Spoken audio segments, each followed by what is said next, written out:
En quoi consiste réellement la Kabbale? Il existe de nombreuses confusions, légendes et mythes, et des interprétations erronées sur sa véritable nature, car elle est entourée de mystères depuis des millénaires. On l'appelle aussi science cachée, pour 3 raisons. D'abord, les kabbalistes n'enseignaient qu'à quelques élus, des êtres accomplis de chaque génération, possédant des qualités intérieures particulières, qui n'existaient pas encore chez l'humanité dans son ensemble. Jusqu'à récemment, ces qualités leur permettaient de comprendre et d'utiliser cette sagesse correctement. À l'origine, elle a été délibérément cachée par les kabbalistes eux-mêmes. Ensuite, les livres kabbalistiques sont rédigés avec des mots qui donnent l'impression de parler de personnages et d'objets. En réalité, aucun mot dans ces livres ne parle du monde matériel. Et si vous n'étudiez pas ces ouvrages auprès d'un kabbaliste issu d'une lignée authentique, vous ne pouvez tout simplement pas les comprendre. Peu importe votre intelligence, au final, ce ne sera qu'un produit de votre imagination et rien d'autre.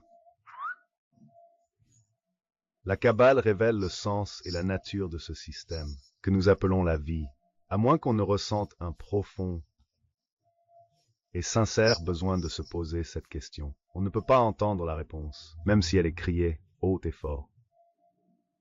Mais aujourd'hui, partout dans le monde, beaucoup de gens se tournent vers la Kabbale. Alors, mettons les choses au clair. Voyons d'abord ce que n'est pas la Kabbale. Ce n'est lié ni aux bénédictions, ni au judaïsme, ni à l'islam, ni au christianisme ou au bouddhisme, hindouisme, soufisme, énéagramme, vies antérieures.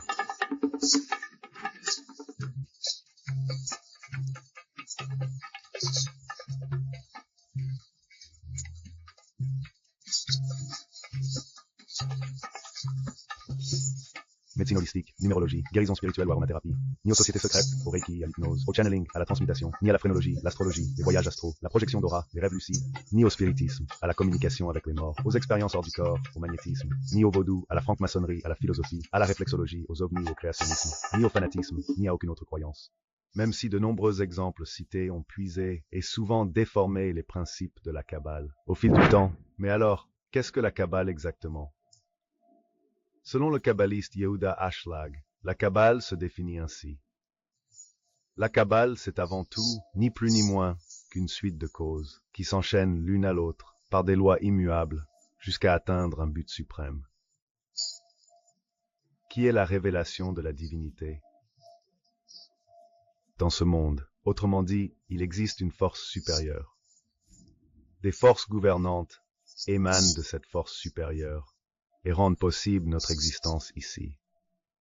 Nous connaissons des forces physiques, comme la gravité, l'électromagnétisme, et même la force de la pensée. Mais il existe des forces d'un ordre bien supérieur, qui demeurent invisibles pour nous, comme pour l'électricité dont on perçoit les effets, mais qu'on ne voit pas, et dont la nature nous échappe.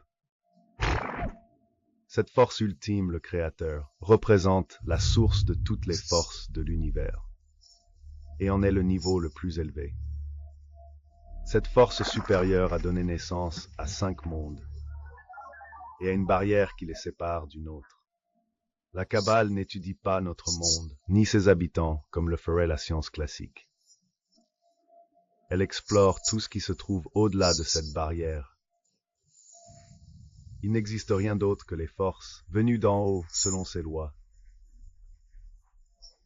Et ces lois, comme l'écrit Ashlag, sont immuables. Elles sont absolues et omniprésentes.